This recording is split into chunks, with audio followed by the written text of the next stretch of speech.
ওরে মায়ের জ্বালা বড়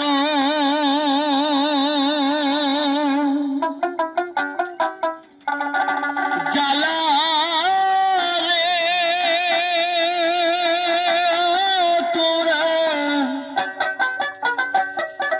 সবাই মায়ের ছেলে